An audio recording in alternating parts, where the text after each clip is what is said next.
There is so much out there to get mad about.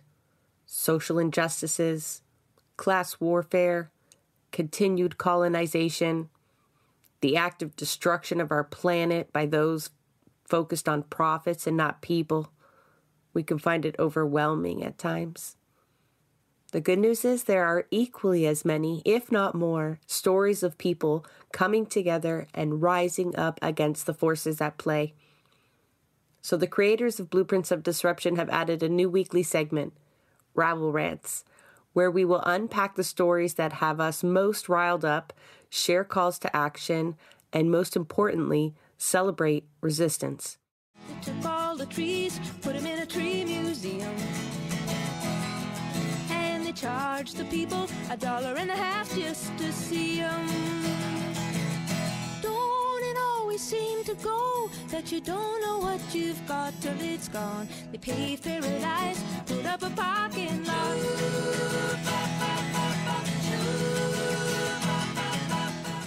All right, if you're paying attention to Ontario politics, it's all about the Greenbelt right now. So Santiago and I are going to give you the rundown of one of the dirtiest deeds done in Ontario politics. And we're going to explain why everyone in Ontario is just right pissed off. Okay, so in response to decades of uncontrolled sprawl from the city's core, that's Greater Toronto Area, Hamilton, the McGuinty government, that's a Liberal government, in 2005 enacted the Greenbelt Act. This was set to protect 2 million acres of the most precious green space in southern Ontario. And it essentially does form a belt around the Greater Toronto Area, Hamilton, Niagara, and then it has a stretch that runs north, protecting key waterways. It was supposed to protect them from development, from that sprawl, right? Population growth was happening, and there was really only one way to make sure they didn't pave over paradise and build a parking lot.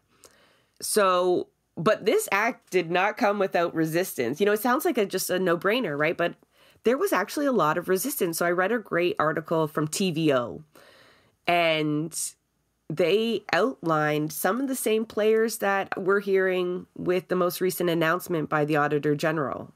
Because what Ford has done, Premier Ford now in the PC government, has taken huge swaths of the Greenbelt out and set them aside for his most favorite developers. We're going to get into the details of that dirty deed, but I think we got to still set the stage here because we are seeing those key players revisit. Folks got to remember, part of the Liberal election promises were to build on the Oak Ridges moraine. And if you've listened to our Developers Democracy episode, you know there is almost no politician out there who doesn't take money from developers for their campaigns. So, you know, Silvio De Gasperis, you're going to hear his name again. He's a big part of this most recent deal. He claims he had made deals with McGuinty to leave his land untouched, not part of the Greenbelt Act. He put up a huge stink, tried to sue the Liberal government. Farmers put up a big stink saying, you know, their retirement rests on being able to sell their land one day to developers. I'm not going to hate on farmers, but if that's your retirement plan, I'm sorry, we have to make legislation against it, because selling our farmland to developers is really not an option either. So there was real resistance. I mean, farmers were protesting outside Queen's Park. There was road blockades set up by everyone's favorite former MPP, Randy Hillier. John Tory was also pretty vocal against it. Santiago, you grew up in the Oak Ridges moraine. There was fierce, like the Liberals, although they made that promise, they faced fierce resistance to trying to develop on that parcel of land. It's huge. Yeah. I grew up in not just the Oak Ridges moraine, but the actual unincorporated town of Oak Ridges, which is situated on two very important lakes in the region, Lake Wilcox and Bond Lake. I grew up a short walk from between both of those lakes, and And as long as I can remember, people have been, well, when I say people, the government of Richmond Hill and the developers that fund their campaigns have been trying to peel back restrictions on that land to develop in the forest. And they've been quite successful at that, even though, as long as I can remember, the people of Oak Ridges have been advocating against this, have been trying to get them to not develop on the land. Because to do it, they had to cut down significant amount of forest, and they have cut down significant amount of forest that I grew up running around in as a kid. They just have been doing that for as long as I can remember, regardless of whether or not that was the will of the people, because the land there, it's quite valuable. Lots of money to be made there. For folks that don't live in the area, like this is your suburbs of Toronto, and generally very affluent areas already. Yeah. So like Oak Ridges specifically, which is between Aurora and Richmond Hill. I mean, technically it's a part of Richmond Hill, and just to the east of King City, it runs along Yonge Street. It used to be, because of those lakes, it used to be kind of a cottage country. And on the road that runs along the lake, you actually see some quite ridiculous houses that look like castles and things. Great places to go trick-or-treating, by the way. You used to have like the full-size chocolate bars. But this land has always been protected, as long as I can remember. As long as I've been there, at least. And I think I moved there actually around the time when the Oak Ridges Moraine was first introduced. And there's a lot of endangered species there. One of my favorite being the Jefferson salamander, which is just the derpiest little looking salamander in the world. You'll see him on our cover art. They closed down parts of like Leslie Road and Stouffville Road. Some of the roads in the area, they closed them down. I think it's the first rainfall of the spring, so that they can cross from where they sleep underground to like their mating grounds. So they had to cross over the road, so they closed down the road so they don't get run over. But I've heard of turtle crossings, never salamander crossings. But I would stop my car for these guys. They're pretty cute. It's amazing. And, well, there's so many endangered species there. And also the water that runs through there, it runs down into Lake Ontario. It feeds into the Humber River. And it's all connected. It's a part of what we have of an ecosystem, and it's an incredibly important place. And you know, like just yesterday, from when we're recording this, I was just flying back to Toronto. I was just in Northern Ontario for the week, and you know, you can see as you're flying, as you're coming down like south of Lake Simcoe, you see like the farmlands, the suburbs, and you can see the forest of the Oak Ridges Moraine is the only real greenery left. You know, it's the only it's what little we have for this area. And you also see how much ridiculous amounts of land that aren't the Oak Ridges Moraine and the Greenbelt there is to develop on, and there's no real reason except for the fact that because this land hasn't been touched, it is quite valuable for them to develop on, especially in places like Oak Ridges, which are situated between GO stations and on Yonge Street and beside lakes, which you don't get a lot of. Like, of course they want to build there. You want to know something really ironic? These developers, one of the arguments that they used when they were trying to create the Greenbelt, when the Liberals were setting aside some of their precious land to conserve, one of their arguments was, if you do that, it'll actually raise prices of the homes in the area. They're talking like they don't own some of those homes themselves.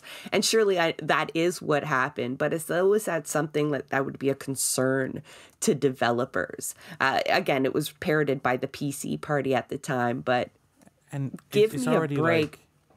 Like raise the home values for what? Like, I mean, when you're going to have a really expensive home if you are able to have it with abutting conserved land. That's green space. That's what I like.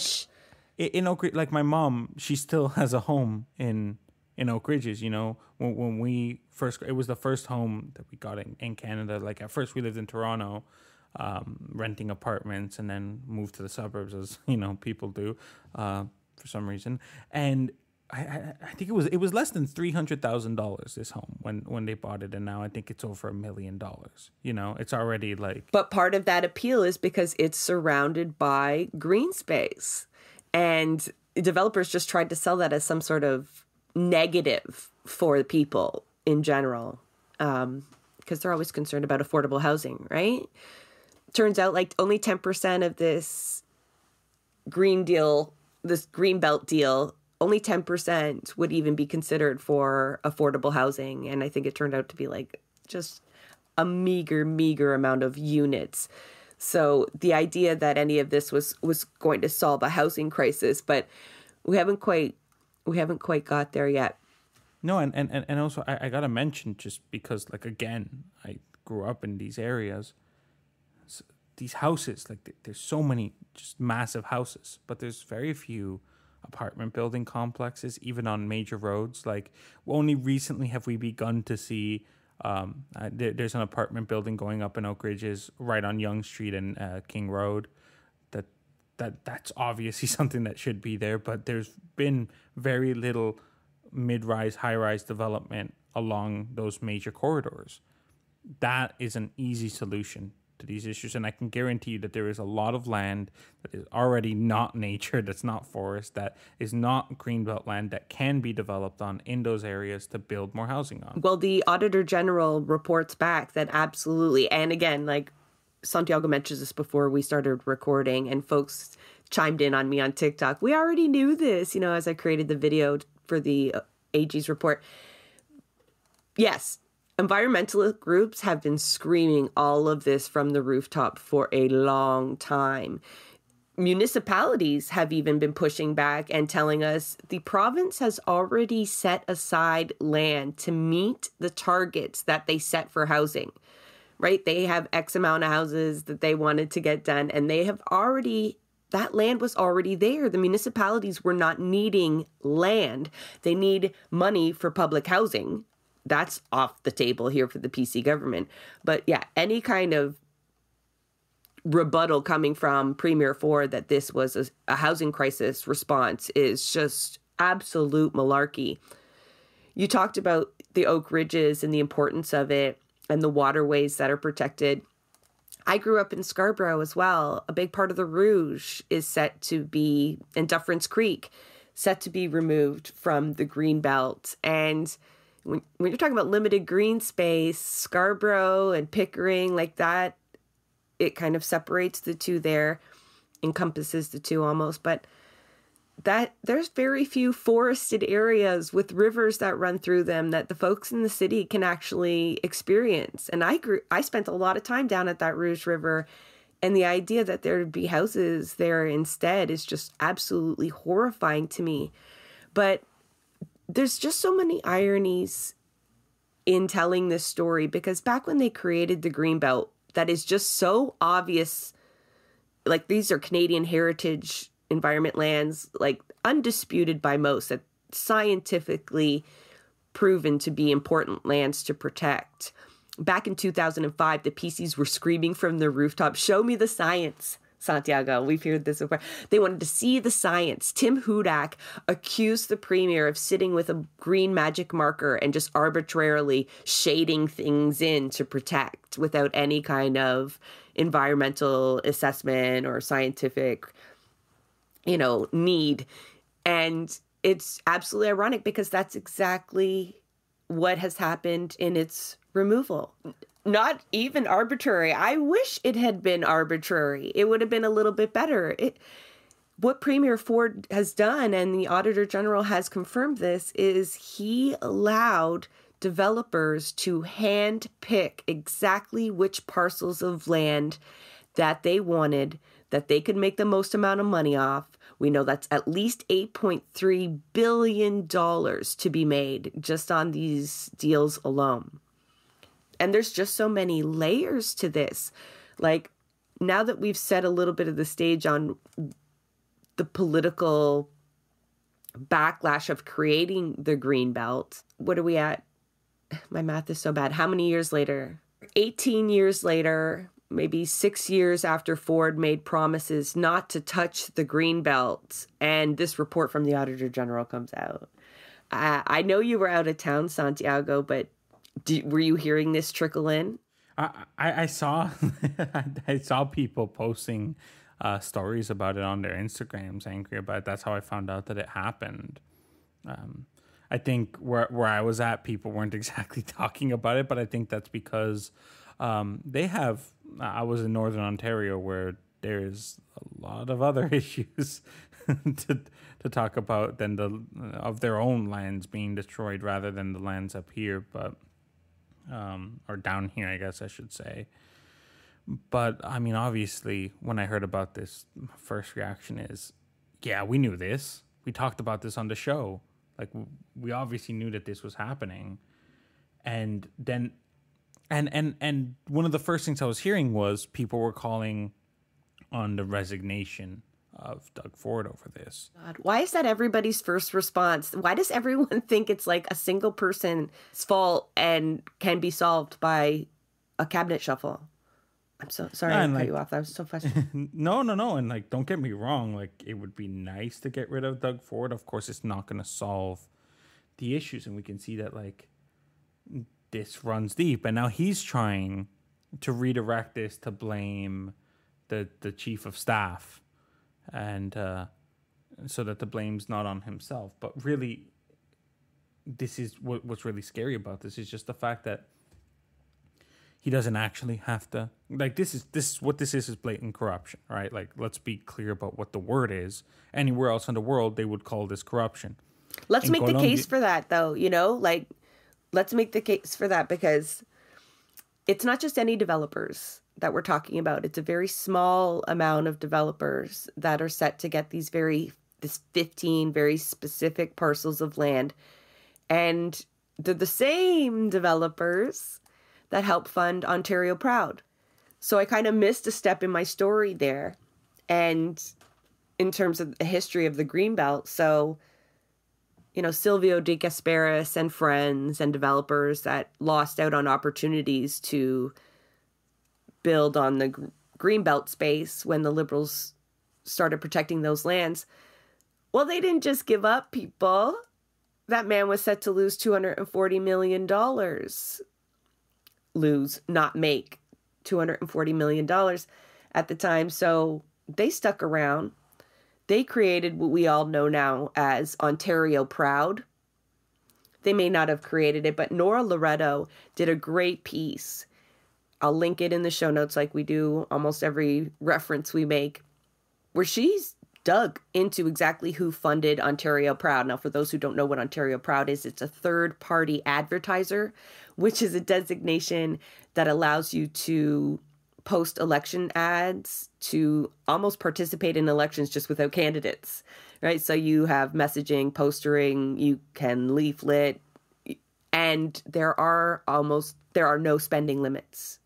There are time constraints on when this can happen, but there are no spending limits and no donation limits. So thankfully, we know who donated to them. Nora even maps them out in her piece, where we're talking about right in the core in Toronto and in Vaughan. And the names are all the same. They're all in the family. They're all in the developer business. And it's not a grassroots organization at all.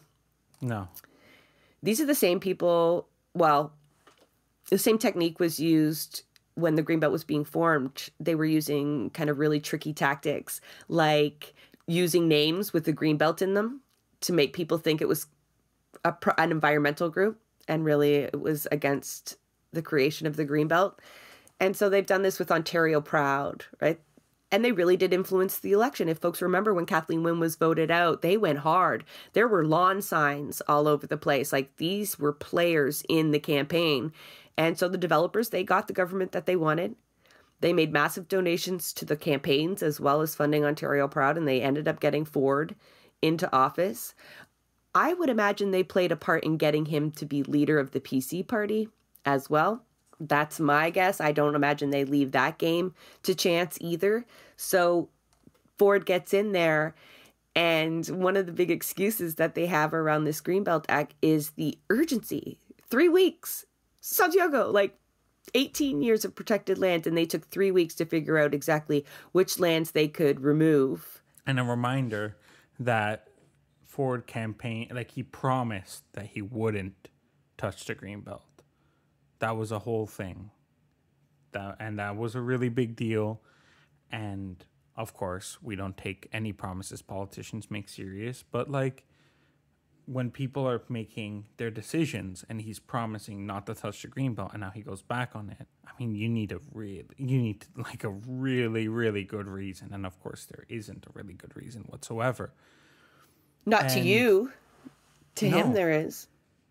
No, and like I was saying, like, I'm used to when stuff like this happens in Colombia, for example, that everyone screams corruption, that this is corruption. Here, like, we're not being as aggressive with that word as we should be, because that is what it is, and there's not, like, as of right now, it's not looking like there's going to be any consequences to it. Like, okay, he got caught, that's what this report, it's pretty clear. And the way that journalists are treating the story is, you got caught. I would say I agree with you with the media. They have been very pointed in their questions. Why are you lying? They are immediately refuting his talking points with facts. And they are using some of the language that I think we should be using. But that report, I blame the Auditor General for the reason people's responses are tempered. Like, folks are upset, but I agree with you, not to the level that they should be. But if you look, she made 15 recommendations, and she let 2 interviews over all of these other facts. And we're going to continue to share points with you folks just to make you understand how awful this is for folks who haven't heard it already. But 15 recommendations. And when you read through them, they are essentially just saying, do better next time. Have a clear, because she interviews Premier Ford and she interviews Housing Minister Steve Clark, and they both tell her they had no idea what this chief of staff was doing. They had no idea how he was selecting parcels of land, who he was talking to, what criteria were being dropped. Because remember, the AG tells us that any environmental criteria that got in the way was dropped. Any confidentiality requirements that were slowing down the process, they were dropped because they had a 3-week window. Why? Because developers were putting pressure on these folks. Now, there's more to get into about this chief of staff. We'll see what we can do with that. But her recommendations all give so much weight to those 2 interviews with Ford and Clark. Right? It's like, okay, well, you didn't know what was going on, so clean up your chain of command. Add layers of accountability, not specific, just really broad, be more accountable. And so Ford's been able to completely craft his response around these shit recommendations, saying, sure, I'll adopt 14 out of the 15 because they only say do better next time. The next time you're carving up the Greenbelt, make sure you do better. And he was like, sure, yeah, no problem. We got that. We felt that slap on the wrist. The only one recommendation he's refused to implement is to revisit the selection process that we know is so corrupt. So he refuses. There is no recourse unless there's political pressure. Folks are talking about calling on the OPP. Please let me refer you back to our episode on Doug's police pipeline. He has increased funding for the OPP incredibly. He has made it easier for them to get into police college. He has changed the rules on selection of the OPP commissioner. He is in tight with the OPP. And they are saying they're waiting for more evidence. Apparently an Auditor General report and all the details that we got from it are not enough evidence for them. They are waiting for more to just come into them. I'm not sure. But folks that are calling for criminal charges and stuff like that, I think it's ironic. Why do we always go to a police solution when we're the same folks calling to defund the police? These are not the solutions. I mean, put him in jail. If the jail's there, fine, if that's what you want, but that's not going to solve shit. Because when you're talking about Ontario Proud and you're talking about how deep developers are in this, it doesn't matter who goes to jail right now. You have to change the system that allows them to operate in this way. You have to stop the decommodification of shelter, because nobody's going to stop doing what they're doing when they've got $8.4 billion on the line. They will kill people. I have no doubt. Like, no amount of jail time for a single politician or a chief of staff is going to be any kind of deterrent to stopping this from happening again. These folks don't operate like that. And that's why the scapegoating's going on, right? So the lowest person can pay the price. And I want to be clear about some of the things that happen in this process, just because it's just so absurd, you know? Like, the Auditor General found that there was regular emails being deleted throughout this process. Found that emails were being sent from personal emails to the actual government emails, that they were being directly forwarded, that which is in violation of all kinds of security regulations. That there was literal copy and pasted text from lobbyists that was used in these reports, which, again, we see that happen. We see that happen in the States all the time, where you have bills that make it to the House that are literally copy and pasted from lobbyists. And again, we know what that is there. We know what that is here. It's corruption. Lobbyists should not be writing laws or making decisions. Meanwhile, when this was going on earlier, Doug Ford was claiming that all of this, that he was saying, yeah, we directly were looking at this land, we made decisions because this land is up against communities and yada yada. Like, he was trying to argue that he was very involved and that they were very careful in their selection process. Now we're seeing that they didn't actually review most of it. That most of it was just went ahead without any sort of process whatsoever, right? So he's going to be claiming all kinds of things that go directly in contradiction to what he was saying earlier, before all of this came out. For them to get away with this is just them laughing in our face. Depends on what you think getting away with it is. There will be some political repercussions for this as long as pressure continues. But one of the things that I found really shady, and I think we'll just keep coming up with these, as I go through my notes, it's just you get more and more enraged. When the Auditor General talked about the duty to consult First Nations, I mean, it doesn't surprise me that they didn't. Their attitude around the Ring of Fire is we're going to do whatever we want to do. Here's the memo, just get on board or get out of the way, is pretty much their approach to everything. So we know that they didn't do that, which the Greenbelt Act requires them to do. It's not just to save face, to look like you're working towards reconciliation, you should have asked First Nations, Indigenous groups. It's actually in the Greenbelt that they should have done it, and they didn't. But also public consultation. Everyone's talking about protecting our democracy. Public consultation is a big part of creating any act and doing almost anything. It's part of the process. And so they know this. They know they have to at least put up the facade that they're doing this. But she reports back that they were putting incorrect and wrong dates or locations and information up on the website so that people couldn't easily contribute. And then they got about still 35,000 submissions. And the majority of them, the large majority of them, were negative, but not one revision was made. So you had massive outcry from groups like Environmental Defense, Environment Hamilton, Lead Now, the Greenbelt Guardians, Greenbelt Promise, Environment Hamilton. I know I'm probably leaving people out, but they have been yelling all of this from the rooftops as it's happened, as they've uncovered this. But hearing some of these details, I think all summarized together, is just enraging. And this chief of staff, Santiago, you just talked about the U.S., how we know, especially if you watch the documentary 13, just how much corporations write our legislation.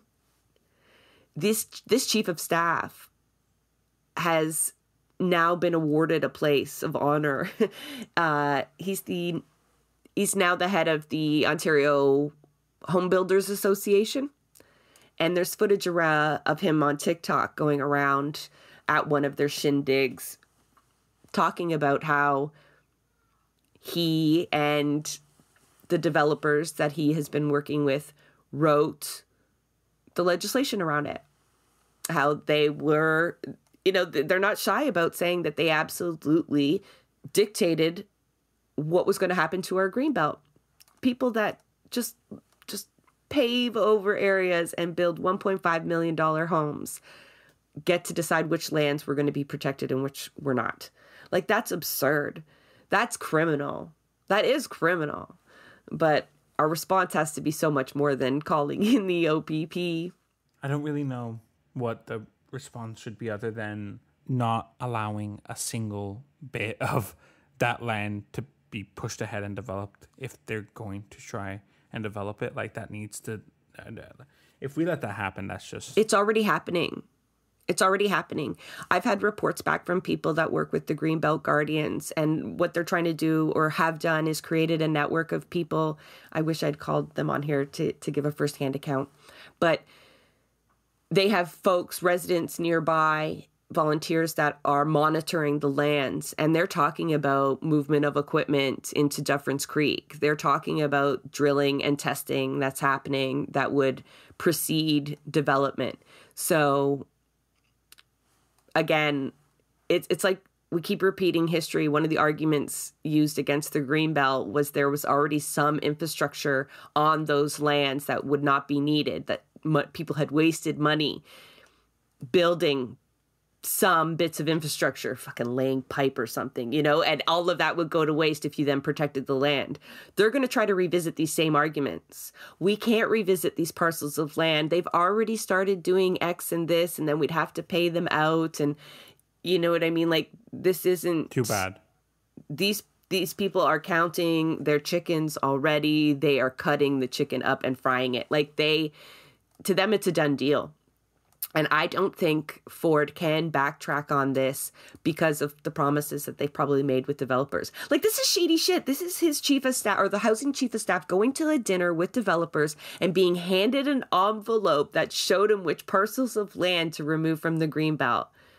And he took that back with him and just made it happen. No matter what got in his way, he made it happen. One thing that, it's a trap that I fall into all the time is, we're holding Doug Ford accountable, the PCs accountable. These fucking developers, like, they shouldn't be allowed to continue existing as companies. I mean, they are the ones at the end of the day who are responsible for they're the ones actively employing the corruption. They're the ones buying off our governments, and they're the ones that are constantly buying off municipal elections. We talked about this back when the municipal elections were happening earlier. Was it last year? Oh God, my memory. But whenever that was, in October, right? We were talking about that back then. We know the power that developer money has in our municipal politics, and we always blame the politicians, but at some point we also have to hold these corporations accountable and just realize that that is a system. And as long as, like, these politicians, they get to stick around as long as they're useful, but these companies, they don't have 4-year elections, Get rid of Doug Ford and they'll just bribe the next person. Oh, no, corporations are people, Santiago. You can't take away their democratic right to thrive and profit. It's written into our Constitution somewhere, I'm sure. But, there's a lot of people that are looking to municipalities to kind of stop this, right? Because Ford, I don't know what you got to do to get that man to backtrack on stuff, because the Greenbelt has been something else, right? It's just been this battlefield of pushback, and finally he's like, it was like he didn't care what the political fallout would have been. He had to give them that land. Now, $8.3 billion will do that. Because folks need to remember, halfway through his last mandate, he did try to do this, right? He tried to carve up the Greenbelt. He tried to remove protections, and the environmental backlash from groups, grassroots groups, the same groups we mentioned earlier, was massive. We're talking billboards, massive actions, massive mailing, emailing, petition campaigns. I mean, the response was huge. They really did coalesce around this issue in Ontario, and they made him backtrack. But a few years went by, and I think these developers just leaned on them in the most intense ways. And they had to get this done. And Santiago was right. Like, developer money runs deep in municipal politics. So although folks have suggested that, municipalities can stall on rezoning, they can stall on approving developments, that does come down to the municipal government. Those same people won their campaigns off the same developer money. I hate to be like a Debbie Downer always, but yeah, looking to those people to champion against a force as great as developers, people just don't realize what kind of impact that they have in our democracy. I'll link back the episode, Developers Democracy, because we really get into the numbers. And, we didn't do that work. We leaned on some of the work that people had done previous to us. But it really breaks down just how many politicians out there take their money from these same people who have been influencing Ontario politics for years just to get this land. 8.3 billion is I think, the tip of the iceberg, what they have to make off this. No, and then you start thinking also about like the Ontario Place proposal, right? What they're doing there, and like everywhere you look, and these are high profile. The Greenbelt, Ontario Place, that's high profile because it's places that people, they know about, they care about, they want to protect, right? Can't imagine how much land that like is just general land. Things like these happen all the time, and we don't realize it because it's not high profile, right? And I struggle to think of anybody, any industry or that has more of an influence on our politics than the developers.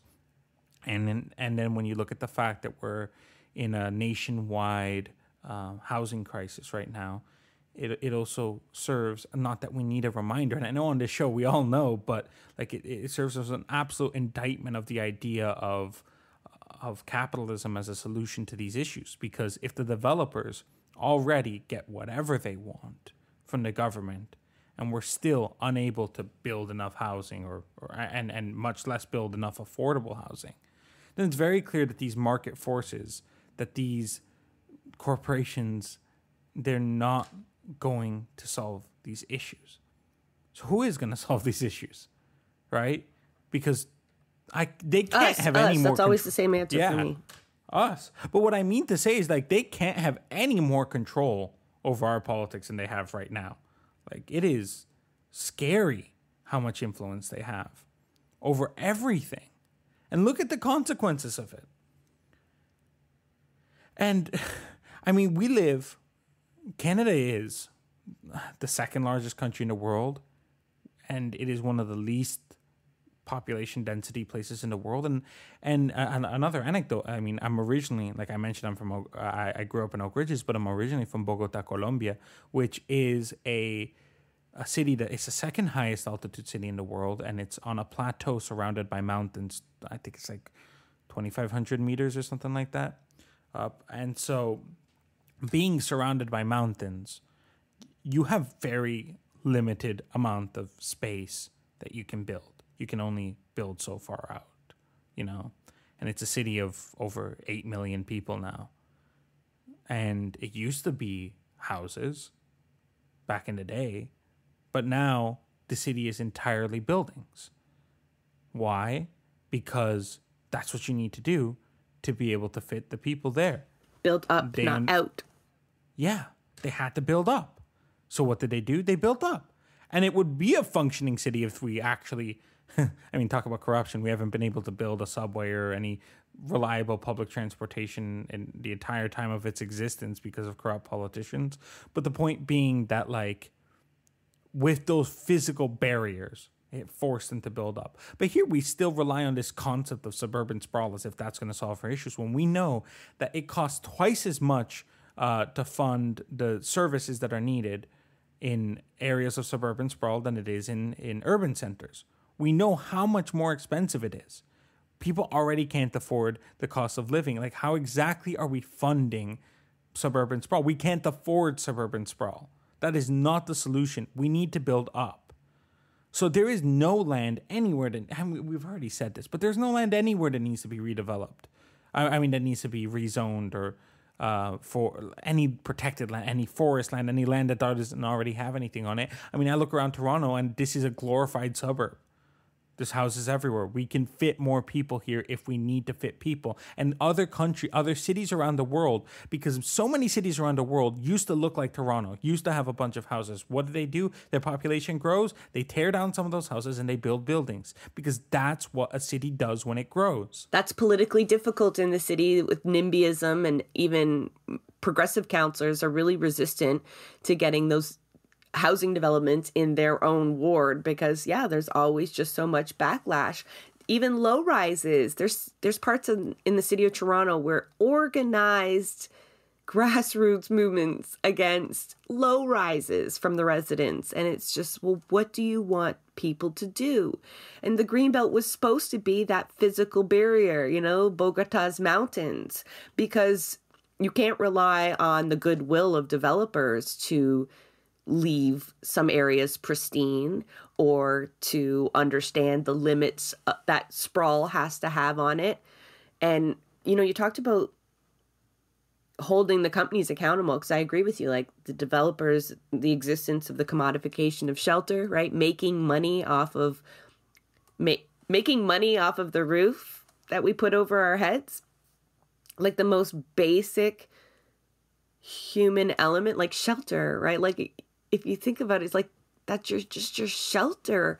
People are making billions and billions and billions of dollars over determining what that looks like, how much it costs, where it goes. And that's so immoral. People really need to start absorbing that. It's not right. It's not right to own multiple properties, because Ford's trying to use this whole, we need more houses. We need more space to build more houses. More $1.5 million houses certainly is not the solution. Public housing is the solution. And you can't just fine these companies either. So, like, what do you mean by holding them accountable, Santiago? Like, in our system, that would probably be maybe criminal charges that would be an impossibility under our system. But, I mean, technically, criminal charges, fines, maybe even dissolvement. I'm not sure. I'm not a lawyer in this area, but even that wouldn't satisfy me, because you would just get another TAC, another TACC, which is like one of the huge companies involved in this. You would just get one rising up in its place, who would eventually use same tactics or adapt and still essentially be pricing people out of shelter and getting subsidized for it while they're at it. And let me tell you something here, because like I'm just looking around my apartment right now and remembering that here in Parkdale there's a street, Jameson Avenue, runs from Lakeshore to Queen Street. The entire street is mid-rise buildings, like 9-story, 10-story buildings. This was built back in the 60s or so, these buildings, most of them, I believe. And the layout of these apartments, you got living room, kitchen, bedrooms, like it makes sense. It's livable.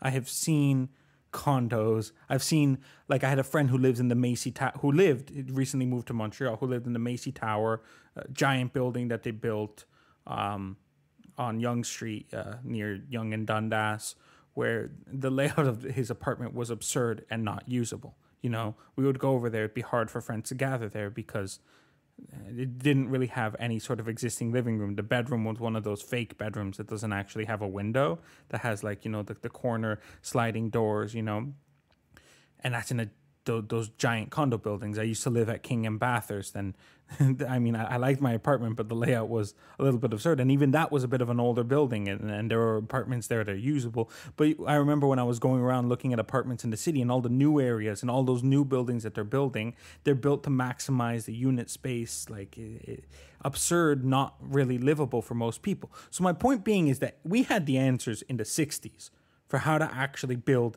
density in the city that wouldn't overcrowd any one particular area, that was usable, livable. When I see Jameson, this street looks alive. This street is alive with culture of people. The school on Jameson, people gather around there. You see old people sitting on benches talking to each other. You see community events happening there. This street is alive. We have the yards that I still think should be used for community gardens at some point, and we can get there. But my point being is that we have the answers, and this is the only street of its kind in the entire city of Toronto. There's no other street that's entirely buildings like this. Not one single street in the city of Toronto that is entirely mid-rise buildings. Why? Why is that the case? Because this is a way that people can live in apartments that feel like homes, in places that are laid out in a way that is actually logical. That's not about maximizing the amount of units in a building, but it's actually somewhere where people can live, where you can go spend time on your balcony. You know, when I moved into the balcony, the neighbor across the street saw that I was moving in and they gave me a free sofa. They didn't even know me. Why? Because there's a sense of community here and people look after each other. Because it's built for connection. Everything in the new buildings is built for disconnection. So you see these developers, and at the end of the day, like what we're talking about here with these developers, they're not going to not make money from not building on the Greenbelt. They just want to make as much fucking money as possible. They want to squeeze every last drop, and that's what they do when they build buildings in the city. And that's why people hate these high rises too. They hate them because they're not places where people can live, not comfortably, unless you spend money on like a $2 million luxury condo. Then maybe you can live comfortably. But most of these units that I see going for $500,000-$600,000, they're not somewhere that people can live for a sustainable period of time because they're built in the most absolutely ridiculous way possible. So my point, especially families. Yeah. These developers do not have the interests of people at heart. They're not building a city where you can live in. I remember in Colombia, like these buildings, you go to it, they feel like houses, these apartments. You know, you have houses that have multiple, you have apartments that are affordable, that have multiple stories in them, you know, that are laid out like huge. Like you have, in so many buildings, you see the case where you have 4 apartments per floor. 4. Right? And each one takes up like a corner. And it's built like a house. It's built like a house. And by doing that kind of density, you know, you're not crowding places, but you're allowing the city, like, instead of having homes, you could do that on all of these roads. And you could have it so that the city still functions, so the city still flows. But you could house everybody and you can meet all of these needs because this is a massive amount of land here in the 6. Like amongst the boroughs, we have so much land and we can build and then connect it all by public transport and have a functioning city. Go look at pictures. Somebody please pull up an aerial picture of the city of Barcelona. Please, because that entire city is built with mid-rise buildings. The entire city, and I've been there. That is a functioning city. Like that isn't unique either. That is very common in Europe. And I hear what you're saying. Like even when we get developers to build up, they build up in the most ridiculous ways. And that goes to your earlier comment when you're like, I don't know why we moved to the suburbs, because it's really hard to raise a family in the city. If you need an apartment, it's hard to find an apartment that can fit a family. Condos are very small. Like the layouts are ridiculous. Like you said, like being able to house many kids in an apartment is not ideal. And so you're priced out. You need a house because there are no apartments like you described. Like they're not the amount of apartments what we need that you can live in. So people's idea of living in a dense community is in these awful new buildings that they're seeing where they're jammed in there. There's no services, one laundry room for everyone, and no green space around it. It's not good living. And so no wonder people aren't open to the idea of taking the fucking bridle path, rezoning that shit and building up, but not up. We're not talking about like 24-floor skyscrapers all made of glass, you know, like, yeah, I know the neighborhood you're talking about, and I can completely picture the kind of community that you described there. And yeah, and it's and now, like, for the record, this community is struggling because all of these buildings got bought up by a couple of like the management what do they call landlord companies, just whatever, who then have been trying to price out all of the old tenants who lived here, like the people who've been living here forever, so they could raise the prices. And like there's all kinds of issues here. And that's also not the solution. That's the thing. Like, we need to build it and then not give it to these corporate landlord companies to exploit. And By the way, one quick little anecdote, because I had to pay rent for the the first time that it's automatic rent and I have automatic payment set, and it's supposed to be that if I pay on time on the first of the month, that they take 5% off the rent, right? But it's also, I have it set up so that it's automatic, so that it automatically comes out of my account. I noticed that they didn't take the rent out until the second of the month automatically, so that I wouldn't get the discount. And I just want to point out that's the kind of shady shit, little things like that, where it's no, the money was in my account. You could have taken it out the first. That was the agreement. You take it out the first. Instead, you take it out the second and don't give me the 5% discount. So fuck you. Anyways, point being, they also squeeze every, as long as these things are here to make profit off of, they're trying to squeeze every dollar they possibly can out of you. And it's completely absurd, and we cannot keep living like this.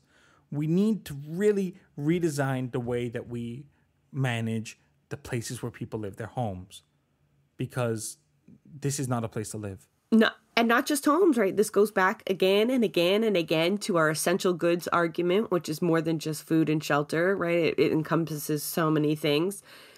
Absolutely can't be driven by profit.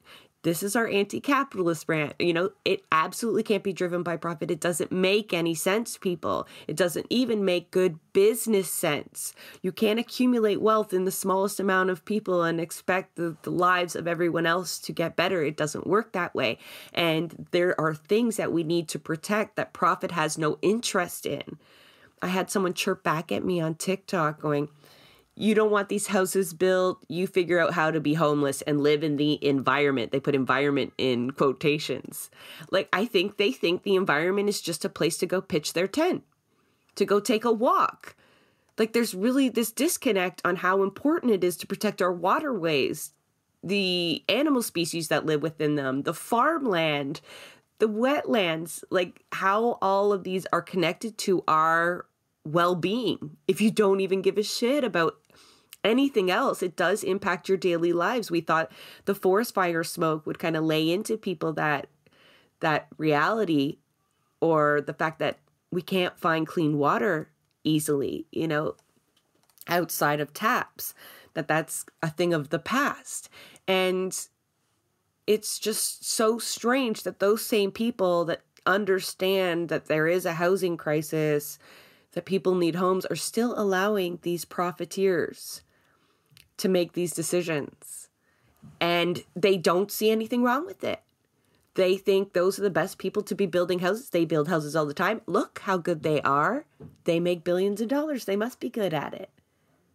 And it's that disconnect, right? It's people really need to start looking at the system, because this is going to upset forward voters, right? There will be people who vote conservatively that are upset about this, but they will look to non-systemic issues as the solution. They're going to go to the cops. They're going to think the cops are going to solve this, or maybe they'll call on the liberals to protect some land, as though the next conservative government can't just undo that as well. So, yeah, I think it's just, as you know, a theme that resonates throughout all of our shows. Both Santiago and I are socialists and advocate for anti-capitalist solutions. I think we need to stick to that too. Resistance and disruption is the only thing that would change this pattern, or the expropriation of some of these companies. Honestly, it's very radical and likely not politically feasible. But if we're actually talking about finding a solution, yeah, it's the end of the profiteering off homes. And that would be a real wake-up call for people. But that is one of the most fundamental tenets that has to happen. Because when you start looking at shelter as something to trade or invest in, you've changed your mentality completely. In my mind, there's a piece missing there, right? You're not seeing the larger picture yet.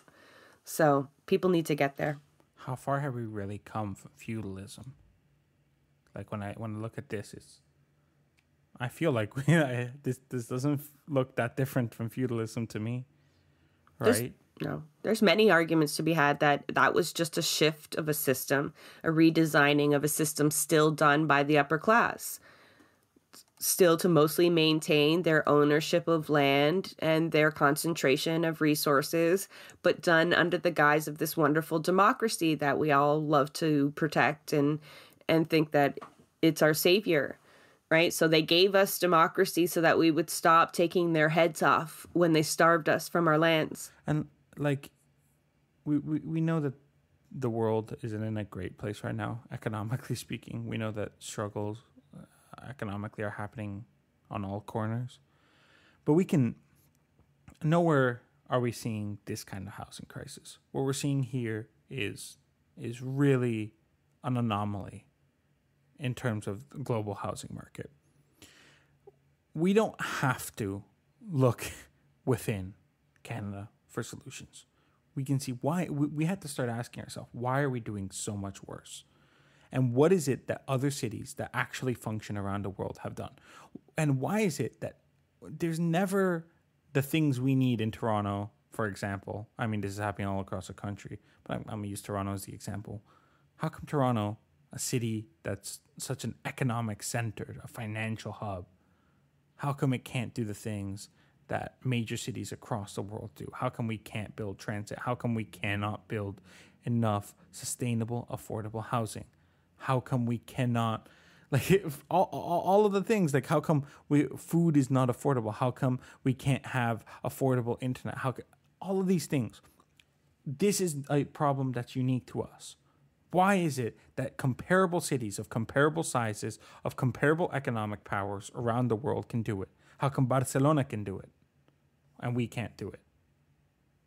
I know why, but those are the questions we need to ask. That is a wrap on another episode of Blueprints of Disruption. Thank you for joining us. Also, a very big thank you to the producer of our show, Santiago Halu Quintero. Blueprints of Disruption is an independent production operated cooperatively. You can follow us on Twitter at BP of Disruption. If you'd like to help us continue disrupting the status quo, please share our content, and if you have the means, consider becoming a patron. Not only does our support come from the progressive community, so does our content. So reach out to us and let us know what or who we should be amplifying. So until next time, keep disrupting.